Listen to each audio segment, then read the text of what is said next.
Assalamualaikum teman-teman. Alhamdulillah wa syukurillah. Hari ini Allah masih memberikan kita kesempatan untuk bisa bertemu lagi bersama-sama di live TikTok SBU. Salawat serta salam tidak lupa kita sampaikan kepada Nabi besar Muhammad. Beliaulah yang membawa kita lewat ajaran beliau, lewat sunnah-sunnah yang beliau ajarkan hingga sekarang kita bisa melakukan manasik haji dan umroh. Amin. Masya Allah teman-teman semua, hari ini kita akan belajar tentang persiapan teknis sebelum menuju ke tempat mikot.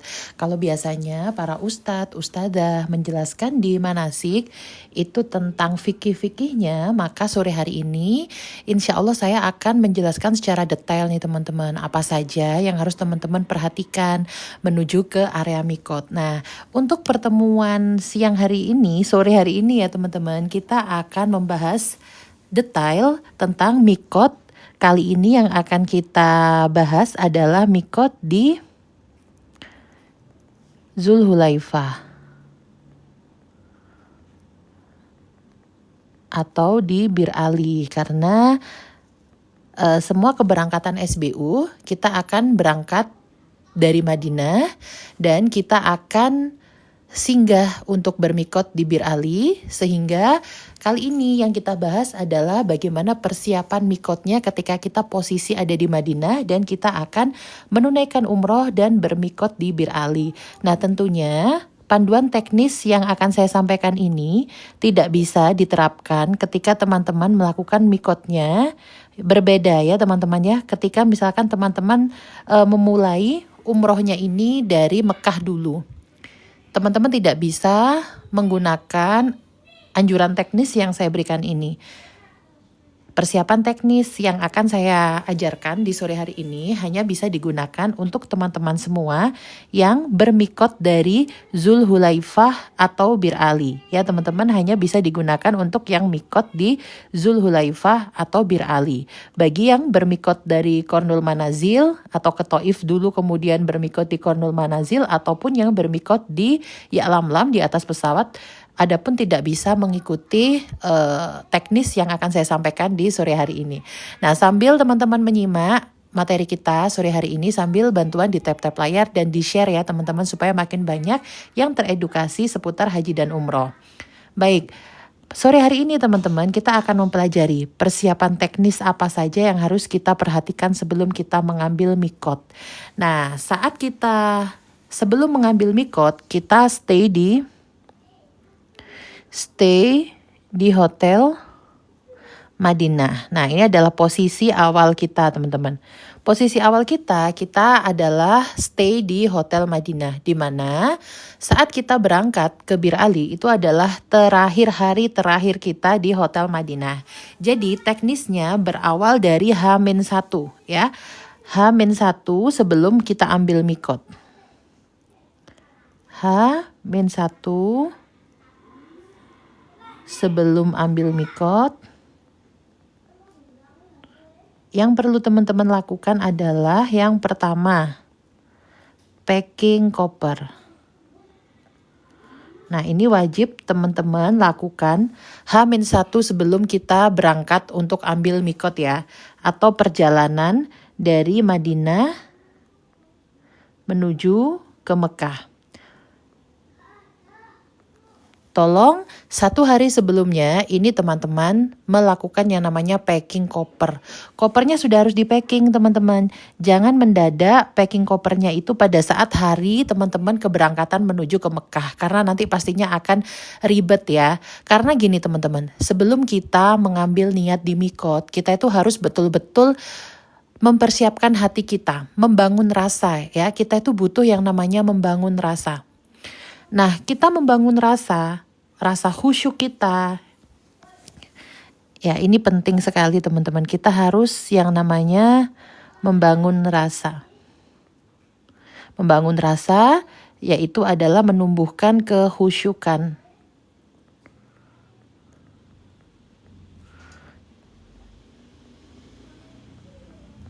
Bukan hanya sholat yang kita butuh untuk menumbuhkan kehusyukan, Tapi ibadah umroh ini kita juga butuh teman-teman merasakan kehusyukan. Nah, salah satu yang bisa membuat kita membangun rasa menumbuhkan kehusyukan ini adalah tidak tergesa-gesa.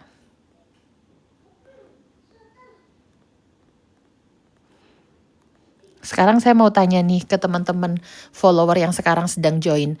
Kalau teman-teman mau umroh, berangkat jam 12. Lalu jam 10 teman-teman masih ada oleh-oleh yang belum dapat. Masih ke toko sebelah cari kurma 5 kilo. Masih belum packing, masih belum nyiapin baju, masih milih-milih, masih nyari kaos kaki. Kira-kira teman-teman bisa nggak khusyuk pada saat berangkat ke area mikot? Bisa nggak teman-teman? Coba jawab jujur. Kondisinya teman-teman belum packing, oleh-olehnya masih belum cukup, katanya masih ada kurma ajwa yang belum terbeli, masih belum nata koper, masih belum nyiapin baju ihram untuk suami, masih belum nyiapin gamis untuk kita, masih nyari-nyari kaos kaki yang nggak tahu di mana. Ternyata kaos kaki sudah kotor semua, nggak ada yang bersih. Kira-kira kalau kita tergesa-gesa, apakah kita bisa menumbuhkan kehusyukan? Tidak bisa kan ya? Nah, maka dari itu sebetulnya ilmu tentang kehusyukan ini berkaitan erat dengan teknis ya teman-teman. Teknis itu bagaimana kita melakukan persiapan.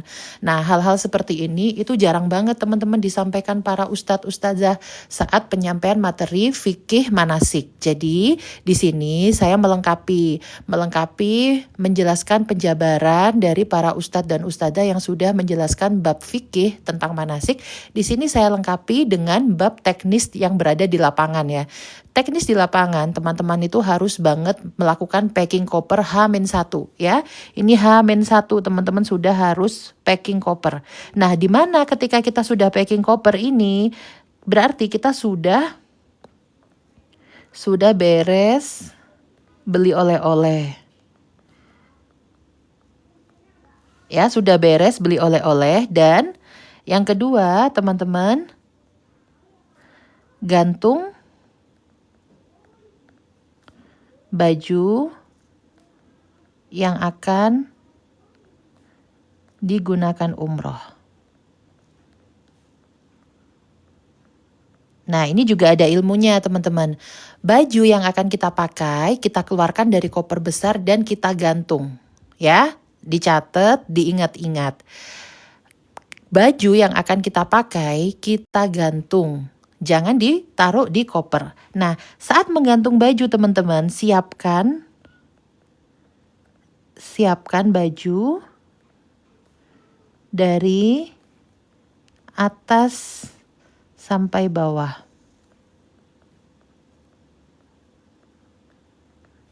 Nah, jadi kita harus menyiapkan baju dari atas sampai dengan bawah. Apa yang dimaksud? Maksudnya teman-teman dari mulai jilbab harus teman-teman urut ya biar tidak ada yang tertinggal. Harus teman-teman checklist. Mulai dari jilbab, lalu manset dalemannya jilbab ya. Lalu gamisnya, lalu pakaian dalamnya, lalu manset tangannya, lalu legging atau celamisnya, lalu kaos kakinya. Semua harus teman-teman siapkan digantung. Di hanger kan di hotel disediakan ya teman-teman ya, disediakan hanger atau kalau nggak ada teman-teman bawa saja hanger dari Indonesia nggak apa-apa. Nah, ada satu baju yang teman-teman sudah hanger, lalu satu baju lagi, satu set juga ya teman-teman, satu set baju dimasukkan ke koper kabin. Ini adalah sebagai baju cadangan, teman-teman. Sebagai baju cadangan. Apa gunanya ini Mbak Evi? Nah, maksudnya satu set, teman-teman juga menyiapkan baju sama satu set mulai dari jilbab sampai dengan kaos kaki. Teman-teman masukkan ke dalam satu kantong dan dimasukkan ke dalam koper kabin. Gunanya apa? Jadi gunanya gini teman-teman, kita tidak pernah tahu yang terjadi antara kita perjalanan dari Madinah sampai Mekah. Nah, kalau seandainya saat di rest area ternyata baju kita terkena najis, maka begitu kita sampai Mekah sebelum kita menunaikan ibadah tawaf, kita bisa langsung ganti baju. Nah, kenapa harus dimasukkan ke koper kabin atau tas tenteng ya kalau nggak punya koper kabin atau tas tenteng? Karena pihak travel dan juga bellboy di hotel itu butuh waktu untuk menurunkan koper sampai dengan mengantarkan koper ke kamar kita. Jadi kalau kita nunggu koper bagasi kita datang di kamar itu kelamaan untuk kita ganti baju. Yang enak kita sudah siapkan. Nah, ini juga berlaku untuk bapak-bapak ya. Jadi yang ini tadi saya menjelaskan untuk yang ibu-ibu dulu. Yang untuk bapak-bapak sama, menggantung baju ihram ya yang akan digunakan untuk besok. Cuma kalau bedanya untuk bapak-bapak nanti kita jelaskan terpisah ya teman-teman ya. Kita jelaskan terpisah atau sekalian ya. Ini deh, untuk bapak-bapak, ini ya untuk bapak-bapak. Siapkan kain ihram di tas tenteng. Untuk apa? Untuk nanti dipakai di tempat mikot. Nah, ada dua pilihan ya bapak-bapak, boleh dipakai di hotel, boleh juga dipakai nanti di tempat mikot. Yang penting kainnya sudah disiapkan di tas tenteng ya, sudah disiapkan di tas tenteng. Lalu bapak-bapak juga menyiapkan yang ini ya untuk bapak-bapak. Siapkan ihram cadangan. Ini wajib ya teman-teman ya. Maksudnya bukan wajib dalam hal fikih ya. Maksudnya ini penting. Menyiapkan ihram cadangan itu penting. Di tas atau koper kabin. Kenapa bapak-bapak harus punya koper cadangan? Kenapa bapak-bapak harus punya ihram cadangan? Karena sama seperti ibu-ibu, kita tidak tahu nanti ada kemungkinan apa saat di perjalanan. Siapa tahu waktu buang air kecil terpercik najis sehingga saat di hotel Mekah waktu check-in kita bisa langsung ganti pakaian. Nah, bapak-bapak jangan meremehkan ya perihal najis karena salah satu syaratnya tawaf itu adalah dalam keadaan suci, berwudu dan juga pakaiannya tidak boleh terkena najis. Makanya kita sangat disarankan ya untuk membawa pakaian ganti ihram cadangan, baik ibu-ibu juga pakaian ganti, supaya kita bisa berganti pakaian kalau kita sadar pakaian kita ini tadi tidak suci. Bawa ihram 2 ya Kak, iya bener, bawa ihramnya 2 set ya, 2 set berarti 4 lembar, 2 set. Teman-teman, kalau teman-teman takut kopernya penuh, teman-teman bisa di-press ya, bisa divakum ya. SBU kita jual kain ihram yang sudah kita cuci, sudah kita sucikan dan sudah kita press jadinya tipis segini. Jadi walaupun bawa 2 itu tidak makan tempat di koper. Harganya 150.000, teman-teman bisa hubungi CS apabila teman-teman mau memesan karena tidak kita jual di marketplace. Baik, kita lanjut ya teman-teman. Setelah H-1 kita sudah menyiapkan baju, sudah menyiapkan baju cadangan, maka yang harus kita lakukan adalah menimbang koper. Nah, makanya saya selalu sampaikan kita wajib bawa timbangan koper.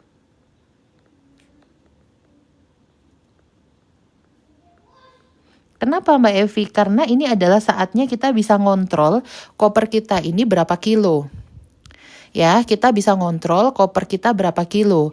Karena teman-teman, saat kita perpindahan dari Madinah menuju Mekah, ini adalah saat yang krusial untuk kita menentukan berapa sisa bagasi yang kita punya. Misalkan, saat kita check out dari hotel, kita sudah packing kan ini, kita timbang, ternyata koper kita beratnya 20 kilo. Sementara jatah dari maskapai untuk Ramadan nanti ya, itu 25 kilo. Berarti kita punya sisa 5 kilo. Kita punya sisa 5 kilo untuk kita belanjakan di Mekah. Dengan cara seperti ini, menimbang saat perpindahan dari Madinah ke Mekah, maka kita akan menghindari yang namanya overload bagasi. Karena overload bagasi biayanya akan sangat mahal. Jadi ada baiknya teman-teman sudah sadar berapa jumlah kilogramnya kopernya sebelum teman-teman berangkat menuju ke Mekah. Nah, jadi H-1 sudah beres oleh-oleh, kopernya sudah di packing, lalu bajunya sudah digantung yang untuk ihram besok. Di H-1 ini teman-teman sudah tenang ya. Lalu kita akan masuk ke hari H. Nah di H-1 ini ada pertanyaan dulu nggak teman-teman? Ada pertanyaan nggak?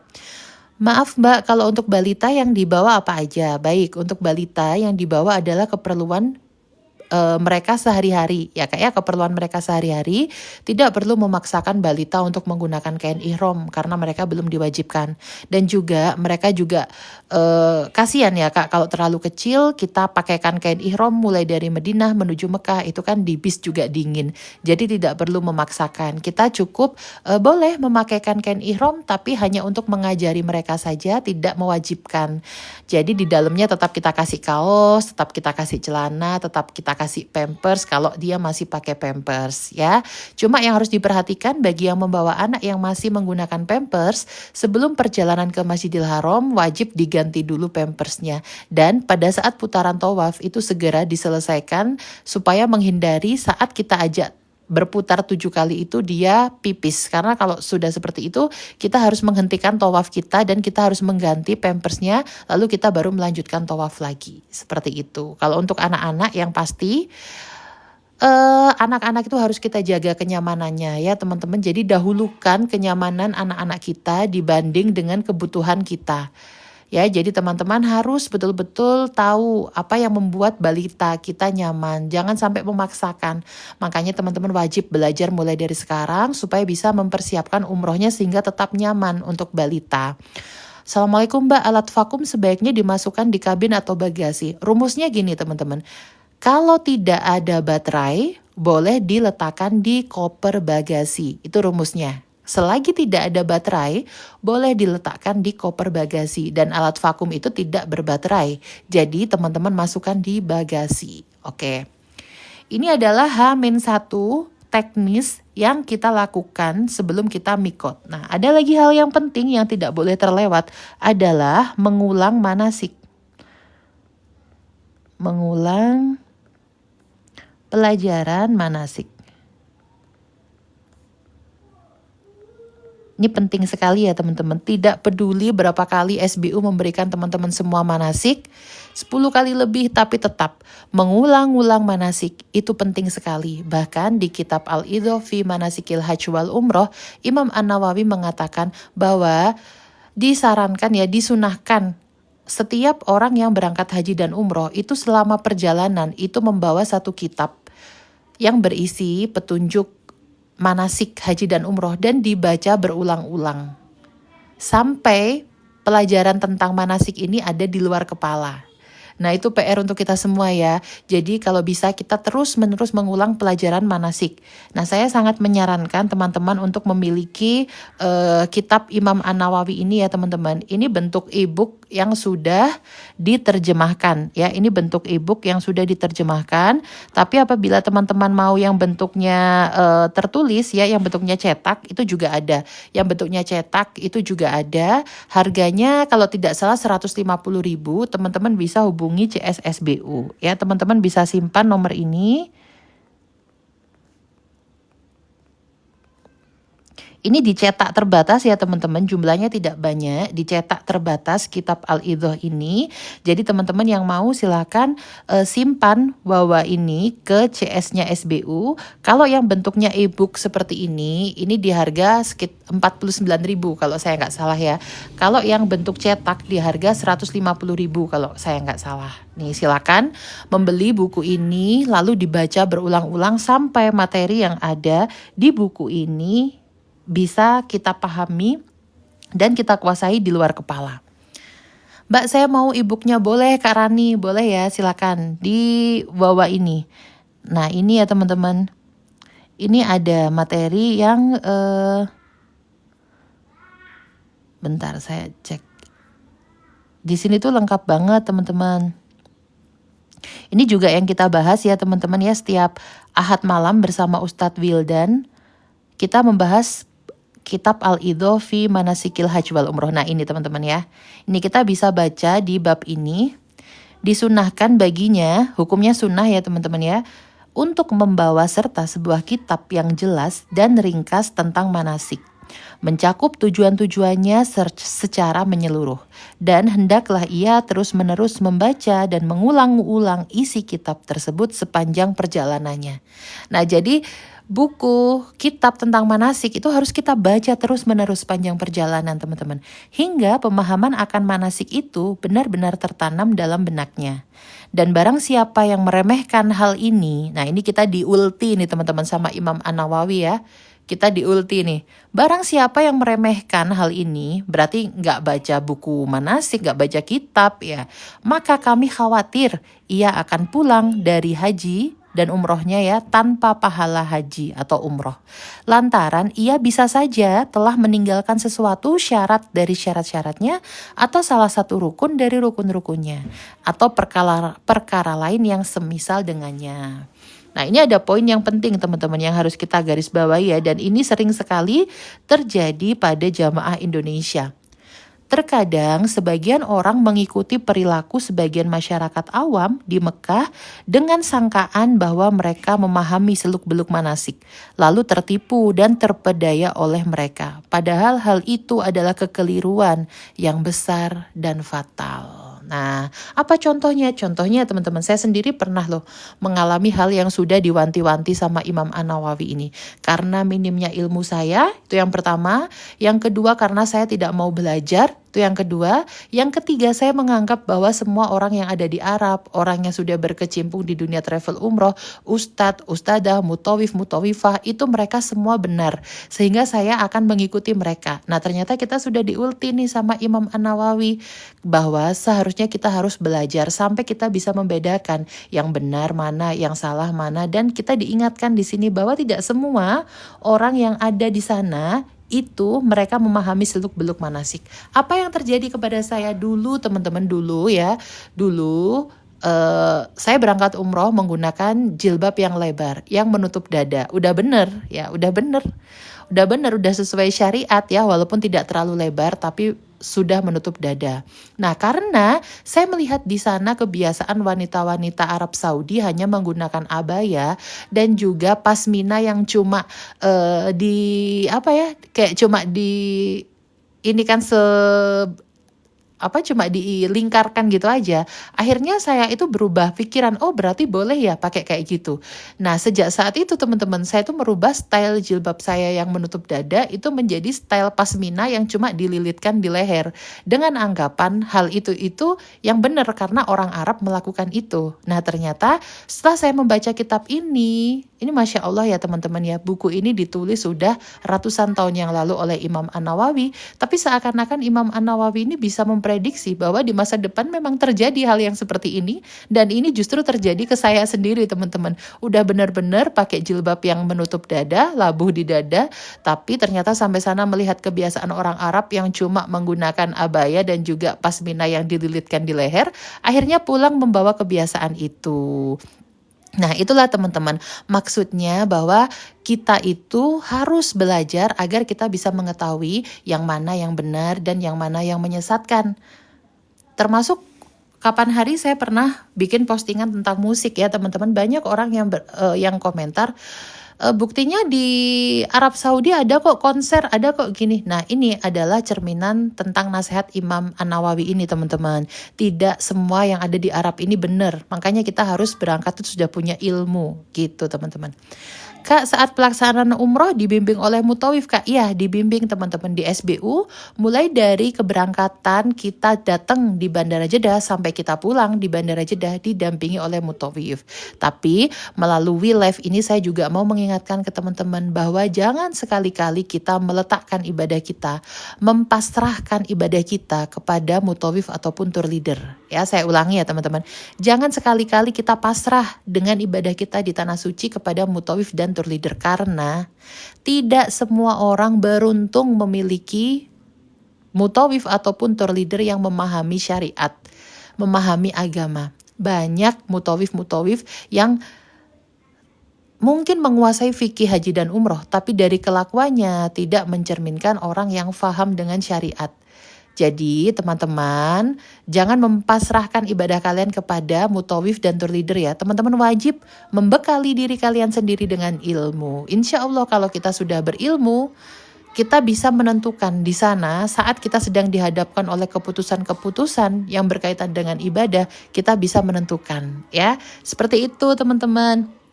Jadi kita lanjut ya teman-teman. Itu tadi adalah dari Imam An-Nawawi tentang perintah kita untuk senantiasa mengulang-ulang pelajaran manasik ya, membaca kitab manasik. Jadi H-1 tetap mengulang-ulang ya.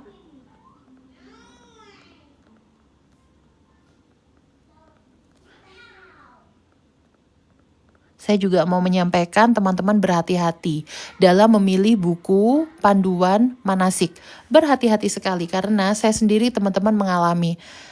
Pada saat pertama kita belajar kitab Al-Idhoh ini tidak ada dalam bentuk cetaknya. Nah sehingga saya cari referensi, ada nggak penerbit yang mengeluarkan kitab Al-Idhoh ini versi bahasa Indonesia.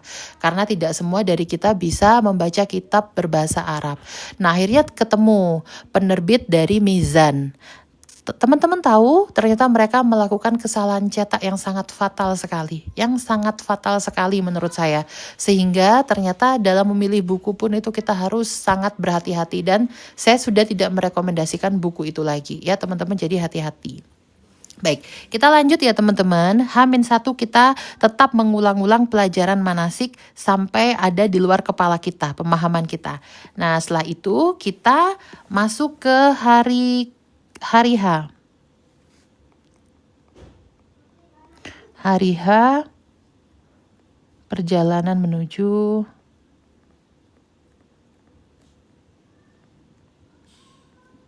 Mikot. Nah ini aku tambahkan ya teman-teman ya. Poin yang juga tidak boleh terlewat adalah istirahat yang cukup.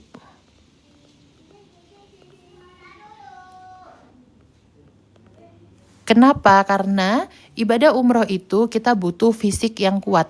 Jadi kita butuh istirahat yang cukup teman-teman. Jangan sampai hari terakhir kita di Madinah teman-teman habiskan untuk nongkrong sampai larut malam, berburu tumbler, sampai berdiri lama untuk antri, melakukan hal-hal yang tidak berfaedah. Sementara kita besok itu umroh. Ingat tujuan kita ke Saudi Arabia adalah untuk melaksanakan ibadah umroh. Jadi besok itu adalah inti, ya besok itu adalah inti, teman-teman istirahat yang cukup. Nah ada lagi yang ke-8, jangan, ini gini, jaga makan. Jaga makan. Maksudnya jaga makan apa? Di hari terakhir kita di Madinah, H-1 sebelum kita check out, please banget jaga makan. Jangan makan sesuatu yang kira-kira bisa mengganggu pencernaan kita, ya. Jangan sampai mengganggu pencernaan. Kenapa? Karena teman-teman, jangan sampai hari terakhir kita berburu bakso atau kita makan ayam geprek, kita kasih cabai yang banyak. Akhirnya semalaman kita diare. Atau juga ada yang intoleran laktosa, ya tidak bisa makan susu, ada juga yang tidak bisa minum kopi, malah di hari terakhir nekat minum susu, minum kopi yang menyebabkan perutnya bermasalah. Nah ini harus dijaga ya, jaga makan. Jangan sampai makan makanan yang mengganggu pencernaan kita. Dan juga yang kebiasaan sering kentut ya, kalau bisa menghindari makanan yang banyak mengandung gas. Nah, lalu hari H, teman-teman, hari H kita bangun Qiyamul Lail seperti biasa. Bangun sekitar jam 3 ya. Lalu kita lanjut Qiyamul Lail. Boleh nggak selama di sana puasa saja kulinerannya malam? Boleh, puasa boleh, tapi kita harus tahu juga kondisi badan kita ya Kak ya. Kita harus tahu kondisi badan kita. Kalau puasa menyebabkan kita justru lemas, justru nanti sakit, justru nanti mengganggu kelancaran ibadah umroh, lebih baik tidak puasa ya. Jadi harus tahu kondisi badan kita. Mbak Evi, apa betul kalau minum obat penunda haid tidak boleh makan kurma? Tentang hal ini, karena tidak ada penelitian ilmiahnya teman-teman, jadi saya tidak berani mengatakan yang lebih ya. Cuma saya mau membahas sedikit tentang obat penunda haid. Karena ini juga berkaitan dengan persiapan menuju mikot ya teman-teman ya. Nah, yang pertama yang harus kita tahu adalah yang pertama selalu konsul ke dokter. Dokter SPUG, karena kita tidak bisa memeriksa kondisi kesehatan kita seperti apa. Nah, yang kedua teman-teman, di obat tertera tulisan, ini bukan saya teman-teman ya, ini obat ya, yang obat ini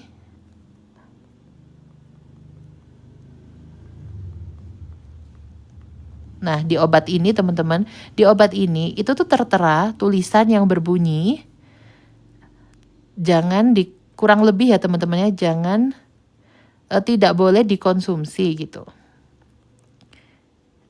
Tidak boleh dikonsumsi penderita. Nah, di sini ada beberapa penyakit yang disebutkan. Salah satunya adalah tumor dan kanker. Nah, aku mau menitik beratkan kepada tumor dan kanker ini sih teman-teman. Nah, karena di obat ini kalau teman-teman masih menyimpan, ada yang menyimpan bungkusnya obat ini ya teman-teman, di sini tuh ada tulisannya tidak boleh dikonsumsi untuk penderita tumor dan kanker. Kurang lebih seperti itu karena ada efeknya ya, karena ada efeknya yang disebabkan oleh obat ini. Nah, masalahnya gini teman-teman. Kan kita nggak tahu ya, tubuh kita itu di dalam itu ada sel tumor atau sel kankernya. Yang saya takutkan ketika kita makan ini, sel-sel tumor dan kanker yang semula dia tidur itu dia jadi terbangun. Gitu. Makanya di kardusnya itu ditulis nggak boleh untuk orang-orang yang mempunyai penyakit tumor dan kanker tidak boleh mengkonsumsi obat ini. Nah, problemnya itu kan kita nggak tahu teman-teman, kita nggak tahu di tubuh kita ini ada nggak sel tumor atau sel kanker yang bersemayam gitu ya, walaupun tidak ganas tapi kan kita tidak tahu. Nah, yang ditakutkan itu nanti berefek teman-teman. Maka kalau teman-teman meminta pendapat saya pribadi nih, saya tidak menyarankan untuk mengkonsumsi ya. Ini pendapat saya pribadi, tolong jangan dipelintir, tolong jangan dijadikan perdebatan ya teman-teman, karena ini saya mengemukakan pendapat saya pribadi. Nah, alih-alih minum obat penunda datang bulan, saya lebih menyarankan teman-teman untuk ya, ini saran ya, untuk belajar arti dari ridho. Ini indah banget teman-teman kalau kita mau belajar arti dari ridho. Apa itu ridho? Ya kita menerima ketetapan Allah. Jadi kalau Allah menetapkan kita untuk haid, ya sudah, itu memang kodrat kita sebagai wanita untuk haid. Nah, tapi bukan berarti Mbak Evi melarang ya menggunakan obat datang bulan. Tidak, saya tidak melarang. Ini semua terserah teman-teman mengkonsumsi boleh. Ya kan sayang Mbak Evi, kita udah jauh-jauh ke sana, ternyata sampai sana haid. Ya nggak ada kata sayang kalau menurutku teman-teman, nggak ada kata sayang. Nah, makanya di SBU teman-teman di pertemuan awal-awal dulu, Ustadz Wildan pernah mengajak kita untuk membuat proposal hidup.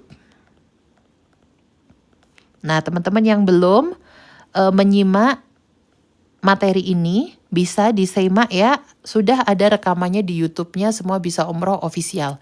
Nah, ini pentingnya kita membuat proposal hidup dan kita merencanakan agenda apa saja yang mau kita lakukan di Mekah dan Madinah. Ya, jadi kita mulai sekarang sudah merencanakan. Jadi di hari pertama nih kita mau khatam 5 juz. Hari kedua kita mau khatam 5 juz lagi. Hari ketiga kita mau khatam 5 juz lagi. Nah, qadarullah di hari pertama begitu sampai di Madinah kita haid. Dapat nggak pahalanya ini tadi teman-teman? Coba jawab.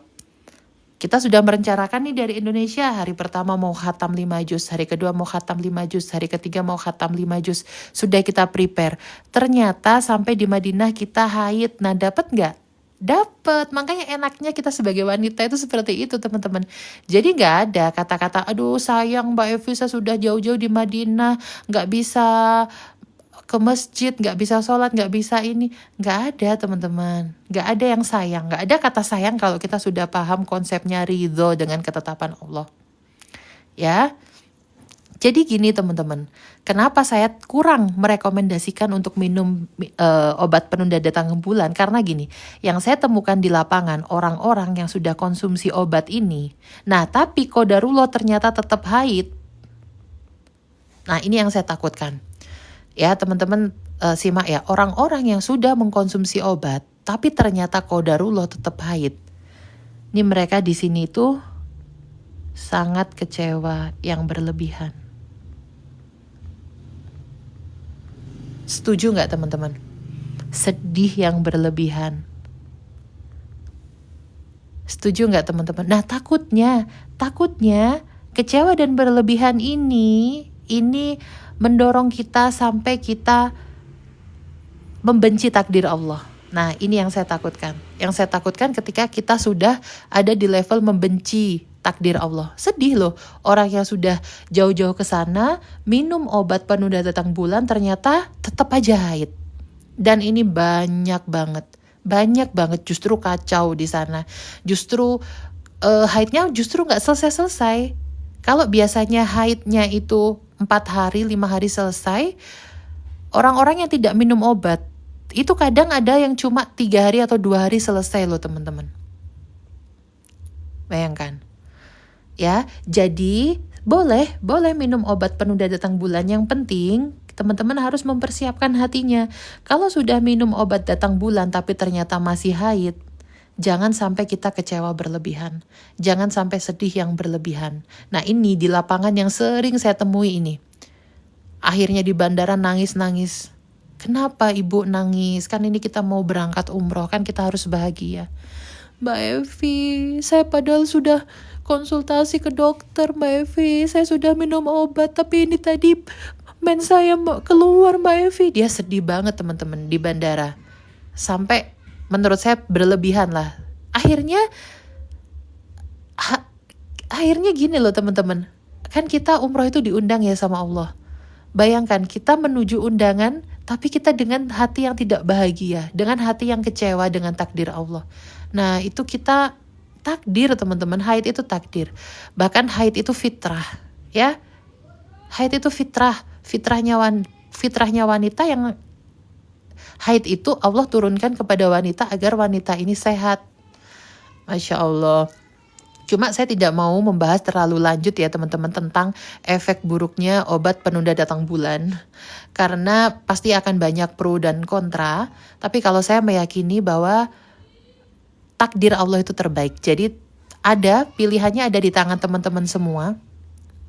Silakan minum boleh, tidak minum boleh. Yang penting kita harus paham konsep ridho dengan ketetapan Allah. Jadi tetap ridho ya. Apapun yang terjadi di sana itu adalah yang terbaik dari Allah gitu. Pas banget bahasan ini soalnya mau umroh tanggal 26 Februari, Masya Allah. Semangat ya Kak, teman-teman semua yang sedang bertanya-tanya tentang gimana ya Mbak saya minum obat atau enggak. Teman-teman istikharah ya. Teman-teman istikharah biar Allah yang menuntun hati kita untuk bisa memilih minum atau tidak. Dan juga ya teman-teman, ini pengalaman saya, ada banyak sekali teman-teman saya yang mengalami efek buruk dari penggunaan obat penunda datang bulan. Walaupun secara medis tidak bisa kita buktikan bahwa hal itu akibat dari konsumsi obat penunda datang bulan, tapi tetap teman-teman saya berpikir bahwa ada efeknya, pasti ada efeknya. Karena kalau tidak ada efeknya, tidak mungkin teman-teman di kardusnya itu tadi, itu disertakan bahayanya untuk ini gitu. Apalagi ya teman-teman ya, apalagi saya sendiri mengalami waktu 2023 sebulan di sana, itu kita konsumsi obat ini secara rutin ya selama 1 bulan. Bagi jamaah haji itu kan 1 bulan menahan haid ya, mengkonsumsi obat ini. Dan saya menemukan satu fakta bahwa teman satu kamar kita hampir semuanya itu berkurang kemampuan indera pendengaran. Bahkan kalau saya sampai hari ini teman-teman. Jadi kita berkurang kemampuan indera pendengaran yang sangat signifikan. Jadi pada saat itu tuh kita saling teriak-teriak gitu. Kalau ngomong itu teriak-teriak lama-lama. Ternyata waktu itu kita buka di kertasnya, kan di dalam boxnya ini tuh kan ada kertasnya. Ternyata di situ memang dituliskan obat ini bisa menyebabkan kehilangan atau berkurangnya fungsi pendengaran. Nah bayangin. Jadi pasti dalam setiap keputusan yang kita ambil tuh pasti akan ada resiko. Dan resiko itu kita alami di dunia dan juga di akhirat, teman-teman. Jadi teman-teman pastikan sebelum teman-teman memutuskan untuk mengkonsumsi obat penunda datang bulan, teman-teman sudah istikharah dulu gitu. Jadi belajar ridho, kita harus belajar ridho. Insya Allah kalau kita sudah belajar konsepnya ridho, ini teman-teman enak banget. Di sana dikasih haid, senyum. Kita alhamdulillah ya Allah haid. Di luar sana ada wanita-wanita yang tidak dikaruniai sama Allah haid. Termasuk saya, teman-teman, doakan ya teman-teman. Saya itu sudah banyak sekali bulan itu tidak haid. Saya tidak tahu ya apakah ini juga pengaruh sering umroh dan sering mengkonsumsi obat ini. Tapi percaya deh teman-teman, haid itu adalah satu fitrah yang harus teman-teman syukuri. Jadi belajar konsep ridho, kita dikasih haid alhamdulillah, kita tidak haid obatnya berhasil alhamdulillah, minum obat gak apa-apa, gak minum obat gak apa-apa, yang penting kita ridho sama ketetapan Allah. Gitu ya. Oke, kalau suntik di Madinah atau Mekah untuk menghentikan haid bagaimana Mbak Evi? Kak, aku suka ngeflek, takutnya bukan haid, tapi ngefleknya. Nah, ini juga konsep ngeflek itu teman-teman harus belajar.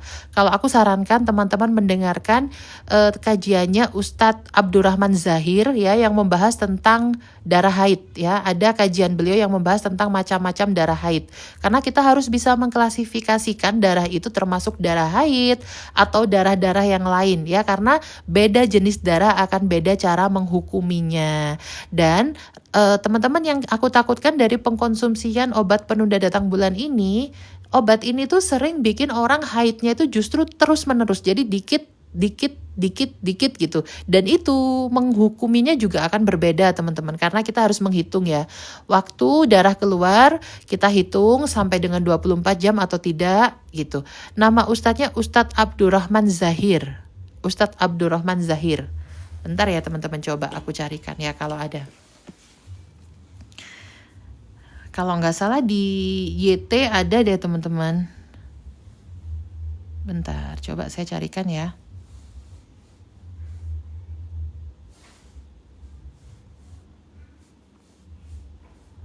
Karena itu penting sekali teman-teman. Nah ini teman-teman. Nih ya.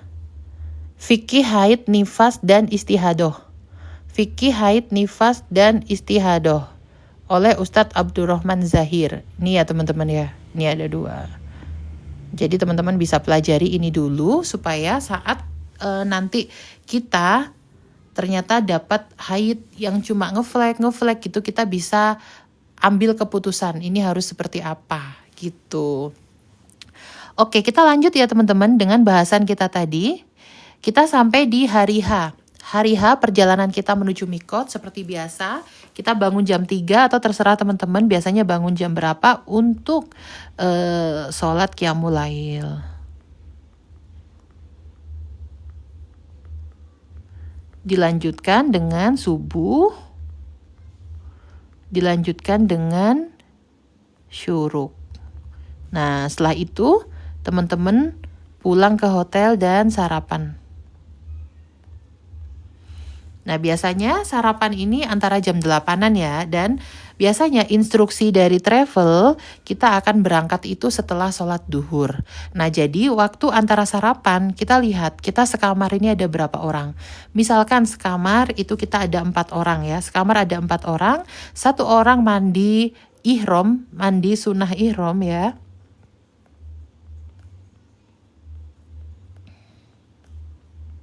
Mandi sunnah ihram butuh waktu 15 menit misalkan. Jadi kita ambil waktu yang paling mepet ya, kita ambil waktu yang paling mepet. Nah kan kita akan sholat duhur ya. Sholat duhur itu kan kita berangkatnya misalkan jam 11 ya. Berangkat jam 11 siang, berangkat ke Nabawi untuk duhur. Jadi ini mulai jam 9 ya, mulai jam setengah 10. Ini mulai jam setengah 10 udah mulai gantian untuk mandi sunnah ihram.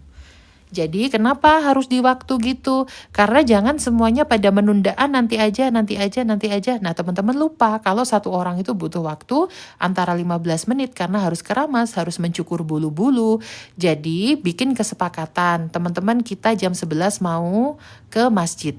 Nah siapa yang mau mandi duluan gitu? Siapa yang mau mandi duluan supaya kita tidak tergesa-gesa. Nah, sambil teman-teman ini tadi mandi sunnah ihram, di sini biasanya travel menginstruksikan untuk mulai mengeluarkan koper bagasi ya. Jadi di sini sambil mandi sunnah ihram ini, di sini akan ada instruksi dari travel, koper bagasi dikeluarkan. Koper bagasi dikeluarkan di depan kamar. Nah, jadi sudah teman-teman packing, keluarkanlah di depan kamar. Nanti sisa-sisa pakaian kita, alat mandi dan lain-lain kita masukkan aja di koper kabin gitu. Lalu kita mau bahas tentang mandi sunnah ihram ya. Mandi sunnah ihram itu memang afdolnya dilakukan di tempat mikot, tapi keterbatasan ya teman-teman. Kalau semua orang yang mau berangkat umroh bermikot di Zulhulaifah semua mandi di situ, waduh pasti akan antri banget. Nah jadi makanya keputusan yang terbaik kita mandi sunnah ihramnya di hotel dan kita tetap mendapatkan pahala sunnah ya, pahala sunnah ihramnya, mandi sunnah ihramnya kita tetap dapat. Nah, aturan mandi sunnah ihram itu hampir sama seperti kita mandi besar, hanya beda di niat, diucapkan saja di dalam hati, teman-teman. Nah, yang perlu saya titik garis bawahi di sini yang jarang dilakukan adalah mencukur.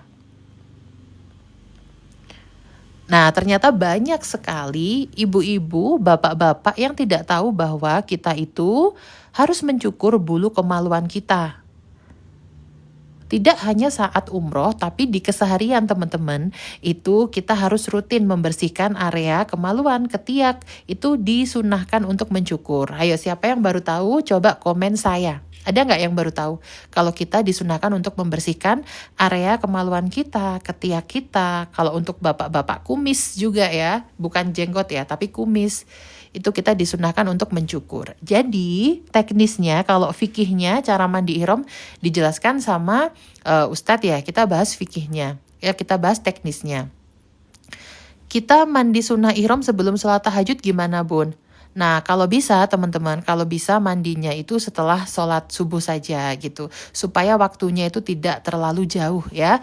Karena salah satu kita diterima sunnahnya, dapat pahala sunnahnya itu jika waktunya tidak terlalu lama. Jadi kalau bisa itu setelah sarapan saja teman-teman, kalau bisa. Nah jadi secara teknis kita harus menyiapkan cukuran.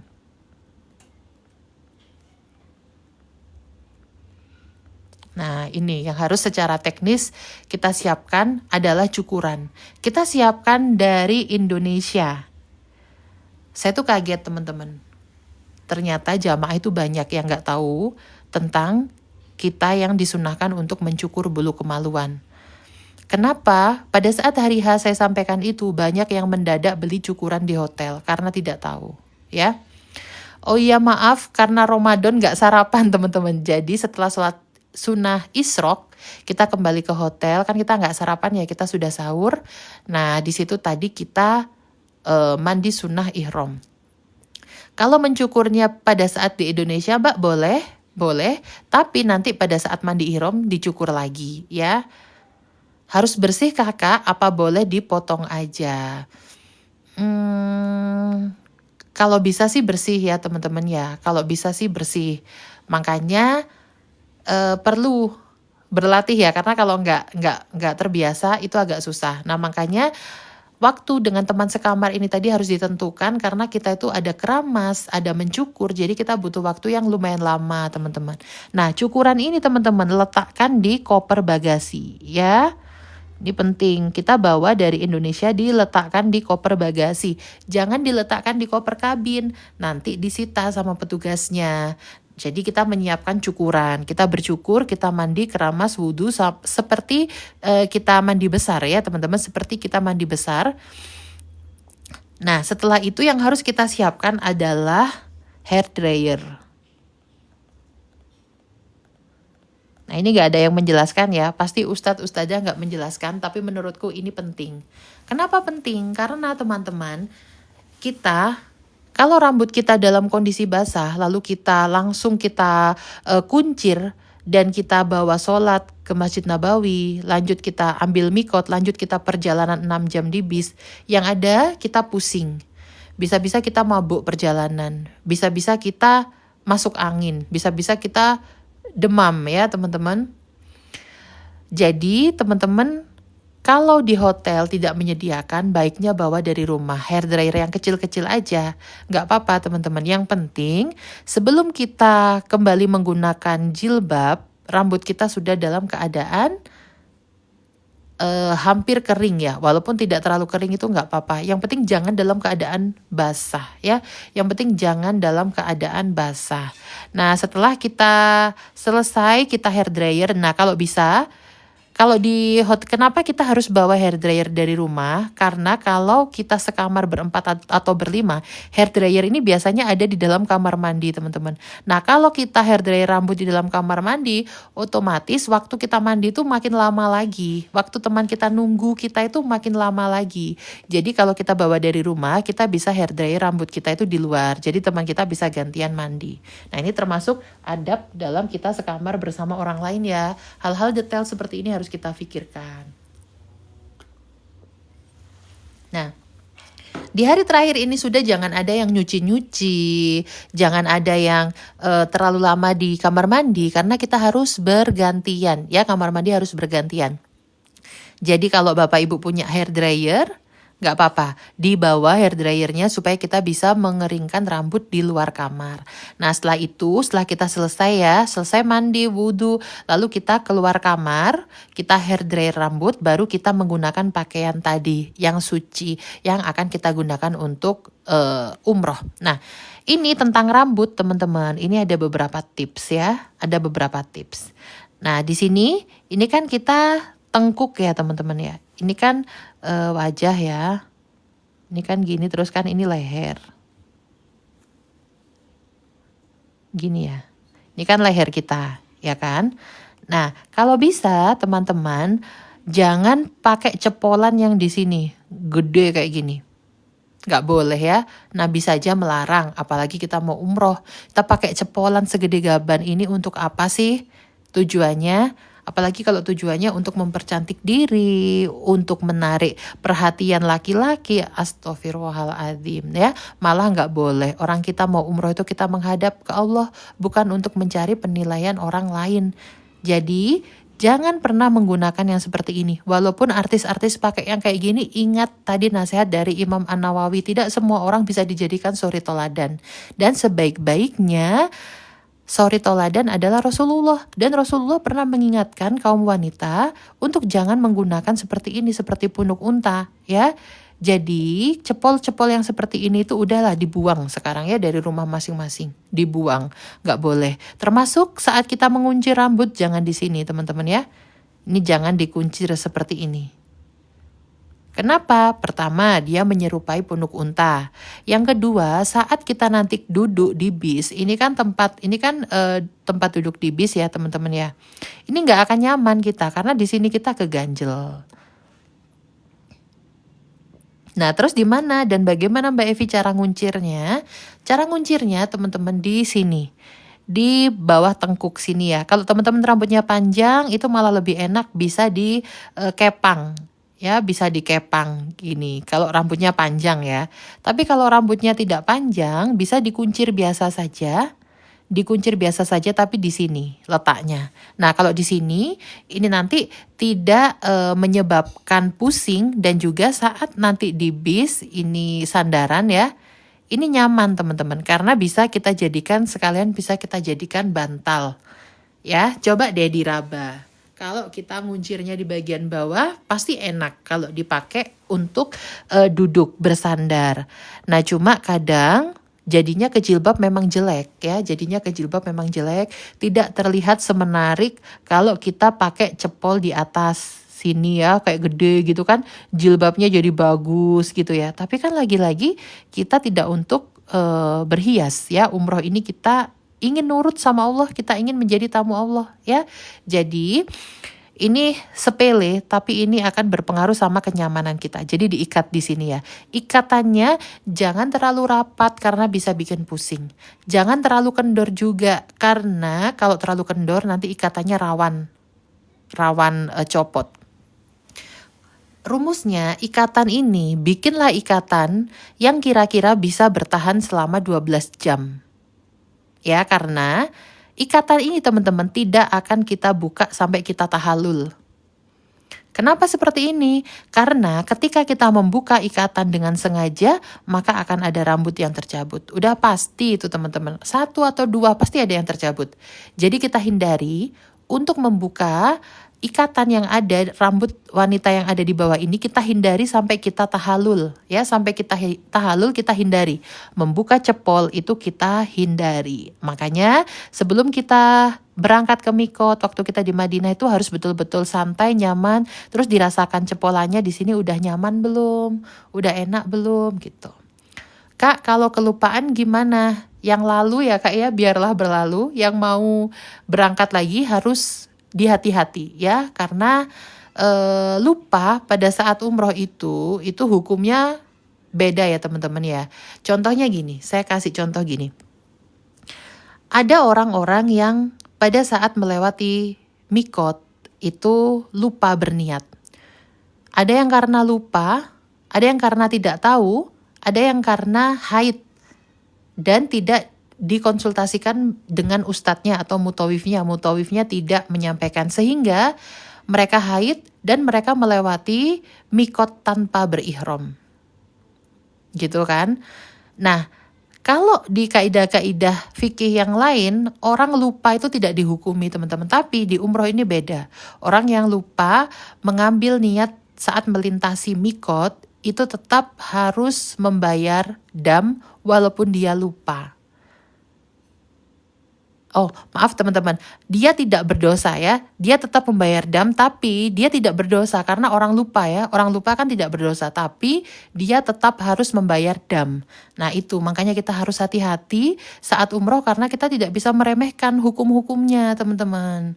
Dan saya tuh pernah ngetes loh teman-teman, saya pernah ngetes mutawif, ternyata mutawif juga ada yang tidak tahu hukum ini dan mereka itu menghukumi, udah mbak kalau lupa ya itu tidak ada denda gitu. Padahal untuk beberapa case di umroh itu walaupun kita dalam keadaan lupa tapi kita tetap harus membayar dam. Nah makanya kita harus berilmu ya teman-teman, kita harus berilmu sebelum beramal. Makanya belajar ya, termasuk masalah cepol ini ustadzah nggak ada yang ngajarin. Suaranya hilang mbak, iya kah teman-teman, hilang kah suaranya? Suaranya hilang kah teman-teman, bisa komen?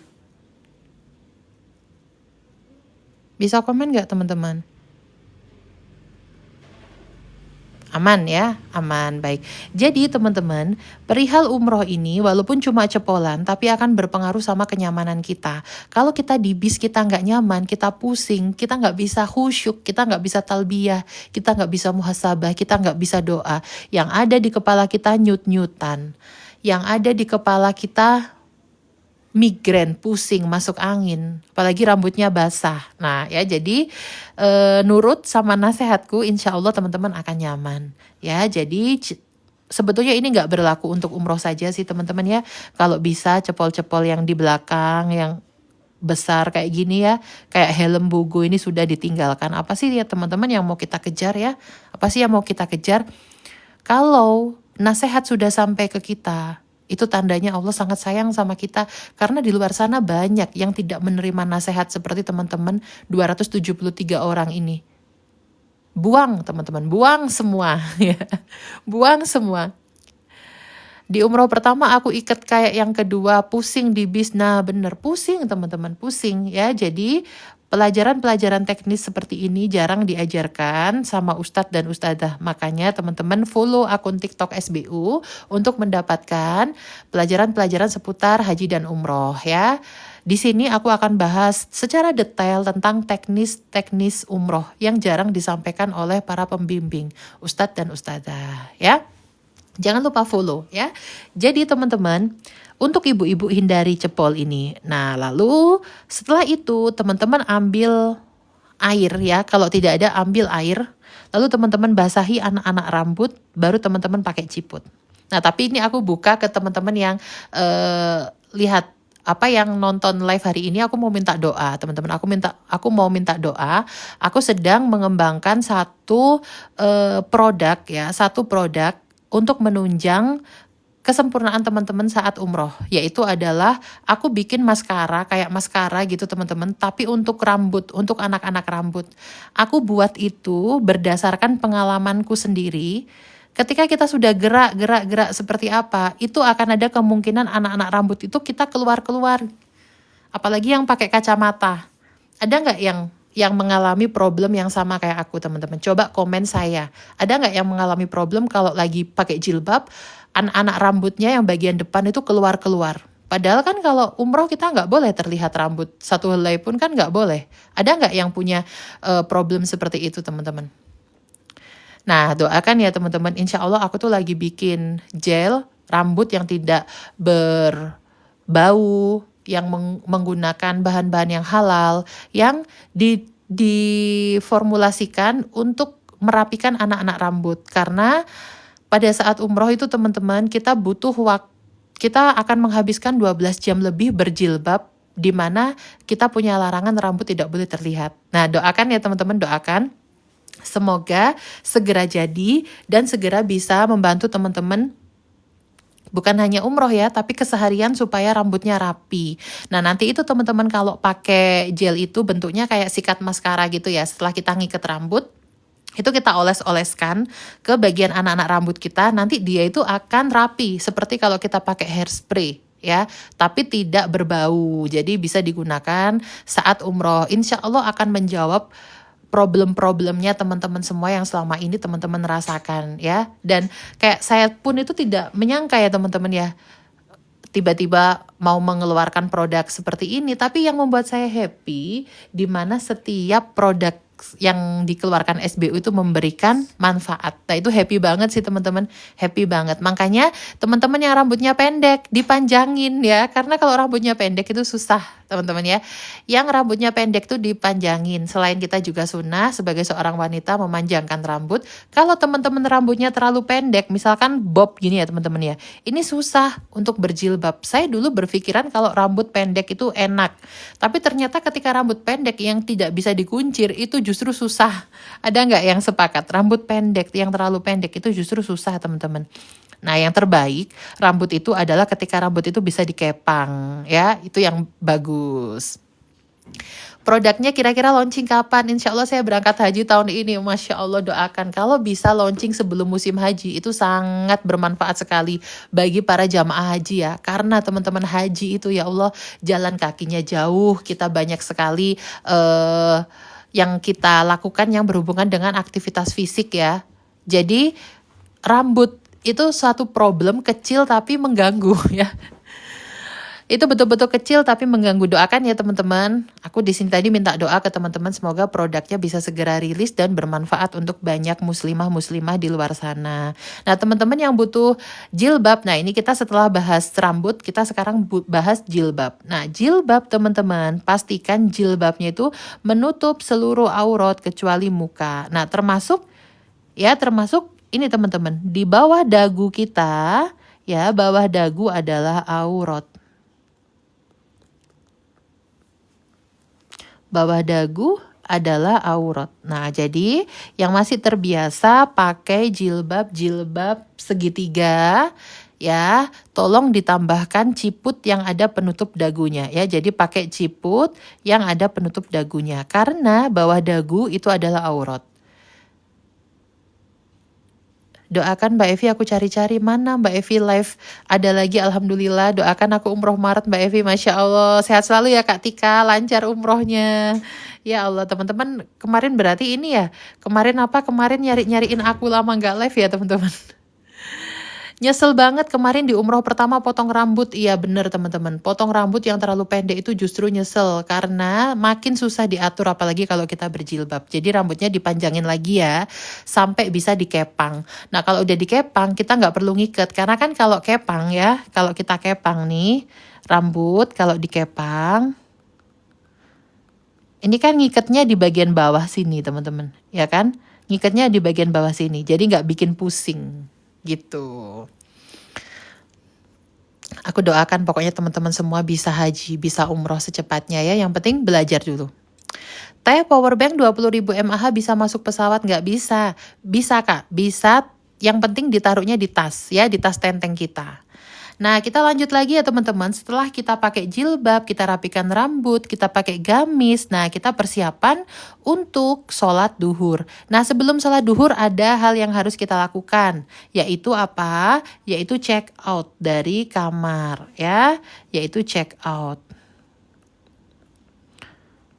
Check out dari kamar. Nah, setelah check out, pastikan kunci. Kunci jangan terbawa ya. Kunci diserahkan ke reception atau ke TL ya. Dicek lagi. Jangan sampai ada yang tertinggal. Nah, setelah itu baru deh kita berangkat sholat duhur.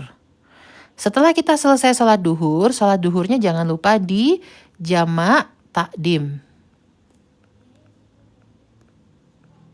dengan asar. Nah, jadi sholat duhur, setelah selesai berjamaah sholat duhur, kita langsung sholat jamak takdim asar. Nah, setelah sholat duhur, kita akan balik lagi ke hotel untuk, kalau teman-teman pas bukan Ramadan makan siang ya. Tapi kalau untuk Ramadan nggak makan siang, kita akan balik langsung ke hotel. Kita akan kumpul di lobby. Tolong jangan terlambat ya teman-teman. Kumpul di lobby, kemudian kita akan naik bis. Nah, saat kita naik bis, pastikan koper kita sudah terangkut, tentengan kita nggak ada yang terlupa, dan ibu-ibu itu jangan terlalu banyak tentengan teman-teman.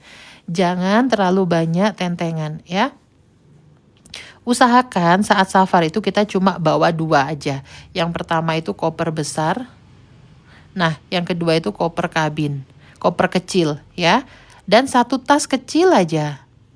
Nah, jangan pakai ada kresek isinya snack, ada kresek isinya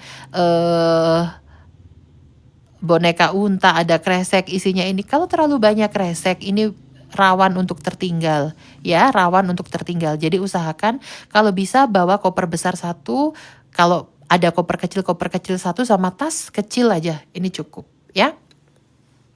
Pakai bis pas Ramadan, ya Allah antrinya sampai berjam-jam, Masya Allah, nikmat Kak, nikmat. Antri berjam-jamnya kakak saat Ramadan itu adalah antri yang dirindukan dan diiriin sama berjuta umat manusia yang ada di dunia ini. Jadi kita harus mulai belajar untuk melihat sesuatu dari perspektif syukur. Nah itu ilmu yang mahal teman-teman. Ketika kita melihat sesuatu dari perspektif syukur, maka kita akan minim banget mengeluh. Aku pernah ketinggalan 1 set baju gamis di Madinah. Alhamdulillah Ramadan ini insya Allah berangkat lagi Mbak. Ya boleh kayak gitu. Tapi nggak boleh teman-teman menjadikan itu sebagai suatu sebab ya. Hati-hati, ini pelajaran tauhid. Ini penting banget teman-teman. Kita nggak boleh menjadikan sesuatu itu sebab ya. Walaupun itu baik. Tapi kayak yang mengundang teman-teman tuh ya Allah, jangan kemudian ini aku meletakkan ini untuk keberuntunganku. Itu nggak boleh ya teman-teman ya, kayak gitu. Gitu. Jadi setelah kita kumpul, kita naik bis. Nah, nanti di sini teman-teman, Ramadan itu ada beberapa kemungkinan. Kadang ujiannya itu bis telat sehingga kita lama di lobi. Kadang ada ujiannya itu macet karena Ramadan itu crowded. Nah, teman-teman siap nggak menerima ujian-ujian ini? Siap nggak teman-teman? Menerima ujian macet, menerima ujian bis telat, menerima ujian lama nunggu di lobi, marah-marah nggak? Jangan teman-teman ya, jangan marah-marah karena kita butuh untuk membangun rasa tadi. Kita ini udah mau ke garis start loh, yaitu mikot. Mikot itu ibarat manusia itu sudah memencet tombol on, tombol mati. Udah mati teman-teman. Ibarat kita punya mobil itu sudah kita lepas kuncinya itu, sudah starternya itu sudah kita lepas kuncinya. Udah kita dalam kondisi dalam mode mati. Dalam mode mati, ikatan kita dengan dunia, kita betul-betul menghadap menjadi tamu Allah. Kalau di awal di hotel kita sudah marah-marah, gimana bisa kita khusyuk? Gimana bisa kita menikmati undangan Allah, betul-betul sadar posisi kita sedang menjadi seorang hamba yang sedang bergerak menuju Mekah Al-Mukarramah untuk menyambut ampunan dari Allah, menyambut hadiah surga dari Allah. Gak bisa teman-teman. Jadi yang mau berangkat Ramadan, apapun itu tadi ujiannya, jangan dibiasakan komplain. Apalagi komplain akan sesuatu yang travel pun tidak punya kendali atasnya. Nah jadi menjadi jamaah yang cerdas itu harus bisa tahu titik di mana kita boleh komplain dan titik di mana kita tidak boleh komplain. Nah contohnya, ini sekarang aku mau ngecek ya teman-teman di sini termasuk jamaah-jamaah yang menjadi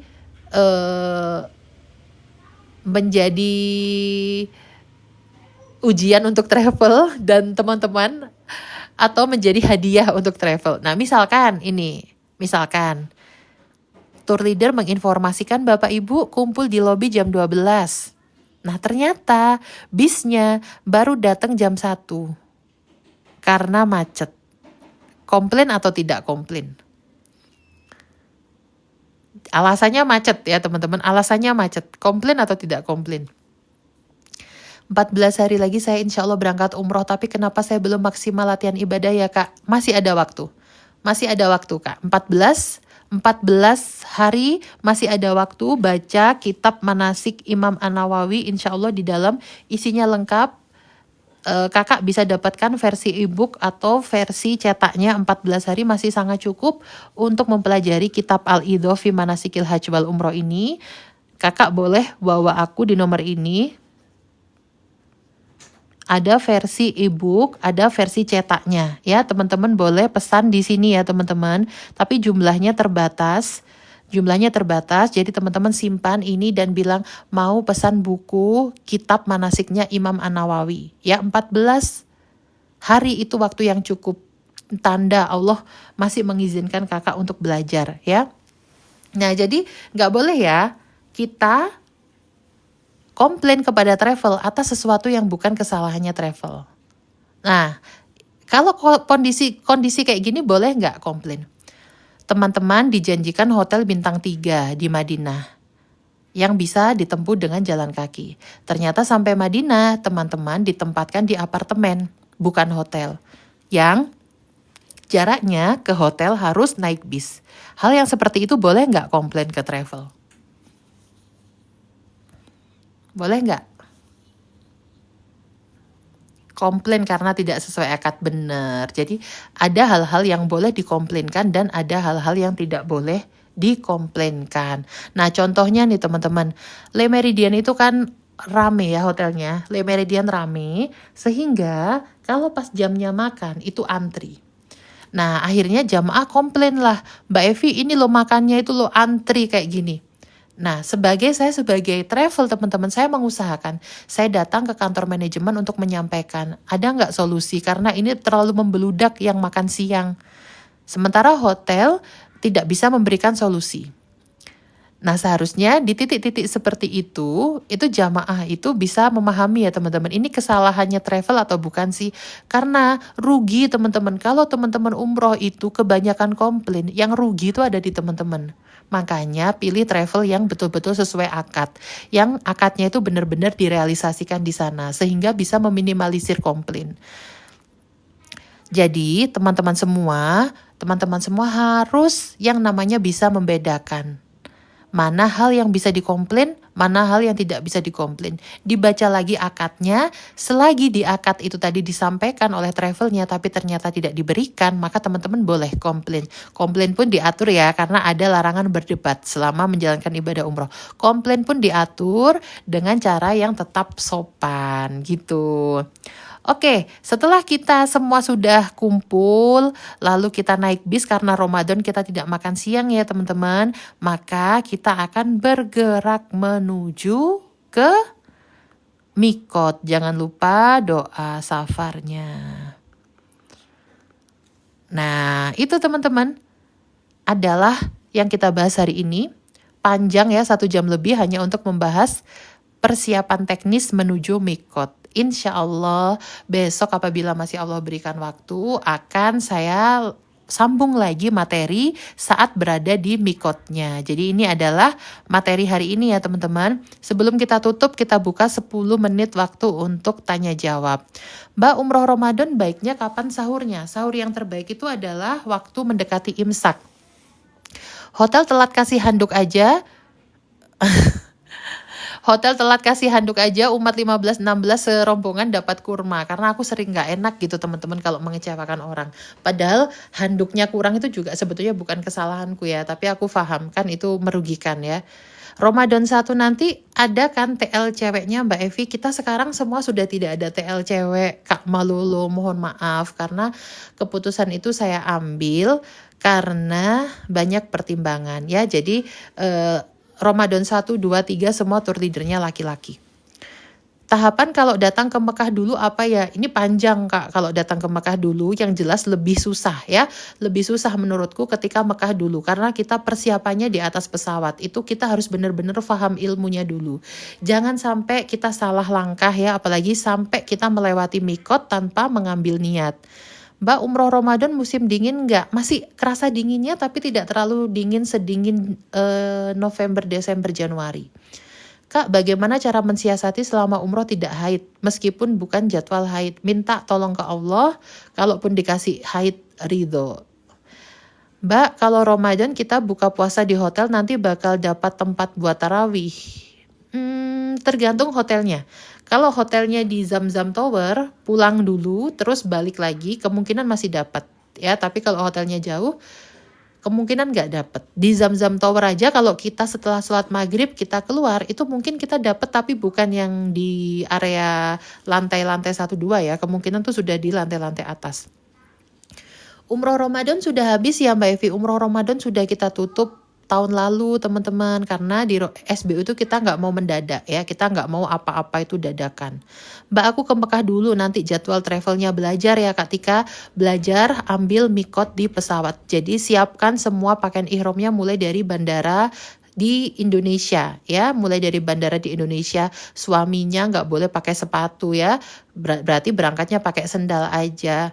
Detail Kak, semakin detail kalau kita berangkat dari Mekah itu harus betul-betul detail. Ya misalkan nih kakak dapat travel yang ternyata ngambil mikotnya di bandara Jeddah, saranku ambil mikot di atas pesawat. Ya walaupun travel nanti menyarankan semua jamaahnya ambil di Jeddah, kita mengambil yang sesuai dengan tuntunan Rasul ya untuk bermikot sejajar dengan ya lam-lam, ambil di atas pesawat aja Kak. Umroh Ramadan harga berapa Mbak Evi? Harga 27 juta untuk 30 hari Ramadan. Tapi sudah kita tutup tahun lalu Kak, mohon maaf. Nah bagi teman-teman sebelum kita tutup, teman-teman yang mau umroh bareng SBU, kita baru buka keberangkatan umroh plus Singapura. Berangkatnya di bulan September tahun ini. Ya berangkatnya di bulan September tahun ini. Bagi teman-teman yang mau, teman-teman boleh mulai beli tiketnya mulai sekarang. Saya pakai SBU yang Ramadan Mbak, kira-kira baiknya kalau buka puasa kita bawa bekal sendiri? Iya Bapak, kita bawa bekal sendiri. Nanti akan kita bahas lebih lanjut ya masalah untuk buka puasa. Karena kalau kita balik ke hotel nanti nggak nutut teman-teman. Jadi kita bawa bekal sendiri, bekalnya itu pun nggak boleh yang pakai kotak nasi gitu ya. Bekalnya kita bekal-bekal simple hanya untuk mengganjal perut kita supaya kuat untuk sholat gitu ya. Kalau Kak saya dulu pernah umroh tapi waktu ambil mikot di kereta cepat, itu sah nggak ya Kak? Ini banyak ya teman-teman yang melakukan, tapi ada juga travel-travel yang ke Bir Ali dulu baru ke stasiun gitu. Yang Eropa masih ada seat Mbak, yang Eropa tinggal 3 kursi aja teman-teman. Mbak Evi rekomendasi angkutan dari Malang ke Jakarta pakai apa ya Mbak Evi? Kami berangkat Ramadan 2. Dari Malang kalau kakak ada rezeki lebih, kakak bisa ambil pesawat dari bandara Malang ke Jakarta. Kalau ada rezeki lebih ya, harga tiketnya sekitar 1 juta sekali jalan. Jadi kalau PP 2 juta. Kalau punya rezeki lebih saya sarankan ambil pesawat yang dari Malang aja Kak, dari Abdurrahman Saleh menuju ke Jakarta. Karena kalau pakai kereta dan bis itu memang agak capek ya. Jadi kalau punya rezeki bisa ambil pesawat, tapi kalau kakak mau naik bis, ambil bisnya yang bis sleeper bis yang malam. Jadi sambil tidur di bis sudah nyampe Jakarta gitu. Kak, kalau kita mikot di pesawat, kita persiapan mandi sunahnya dari rumah ya? Iya, benar. Karena tidak memungkinkan ya mandi di bandara ataupun di atas pesawat. Mbak Evi, kalau apa kalau yang Eropa berapa Mbak? 42 juta Kak. Mbak, kalau ambil mikotnya di pesawat buat laki-laki pakaian ihramnya boleh dipasang belakangan. Harus dipasang sebelum melintasi ya lam-lam. Ya, harus dipasang sebelum melintasi ya lam-lam. Tapi jangan dipasang juga di bandara, teman-teman. Karena kemarin saya pulang dari Beijing itu ya, ada rombongan dari Jawa Timur di Juanda itu mereka udah pakai ihram. Kalau anggapan saya gini teman-teman, kan itu menuju ke Mikot tuh masih kurang 8 jam lagi. Pertama mbahnya udah tua-tua, takutnya masuk angin. Karena AC di pesawat tuh juga kenceng. Terus yang kedua, yang saya takutkan nanti kena najis. Karena toiletnya pesawat itu kecil. Pergerakan kita itu bisa menyentuh area-area yang terkena najis gitu. Kalau di SBU kita semua rutenya ke Madinah dulu teman-teman. Mbak Evi, apa boleh perempuan ganti baju ihram sebelum umroh? Boleh, laki-laki juga boleh. Nah ini ya teman-teman ya, bulan September masih ada harga umrohnya 24 juta, bisa pilih berangkat dari Jakarta, dari Surabaya atau kota-kota lain. Teman-teman bisa simpan bahwa ini untuk menanyakan paket ini kita nanti akan mengirim PDF-nya seperti ini, jadi teman-teman bisa pelajari ya. Harganya 24 juta, syarat pendaftarannya sekarang teman-teman harus setor sekitar 9,2 juta untuk pembelian tiket. Karena di SBU itu kita langkah pertamanya adalah beli tiket. Jadi walaupun masih untuk September tapi tiket sudah kita pegang sekarang, jadi sudah teman-teman tidak ada was-was takut nanti ditunda-tunda atau gagal berangkat atau diundur-undur, kita nggak ada yang seperti itu. Kak, haid tetap ambil mikot ya? Tetap, haid tetap ambil mikot. Kalau dari Surabaya setornya tiketnya ke siapa? Ke saya langsung teman-teman, ke Wawa ini. Kita semuanya buy online ya teman-teman. Nanti kalau masuk Raudo buat cewek di guide sama siapa Mbak Evi? Nanti akan ada pelajaran seputar Raudoh teman-teman, karena kita tidak bisa memastikan ya dengan peraturan Raudoh yang seperti sekarang ini, kita kesusahan untuk dapat tasreh Raudoh untuk mutawifah. Jadi kita harus belajar teman-teman, kita harus belajar.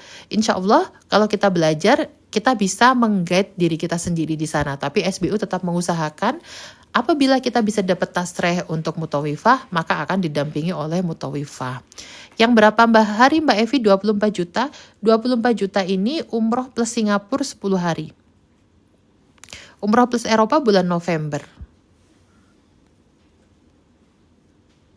Kak, kalau udah ya ini ya. Oke. Udah nggak ada pertanyaan lagi ya teman-teman.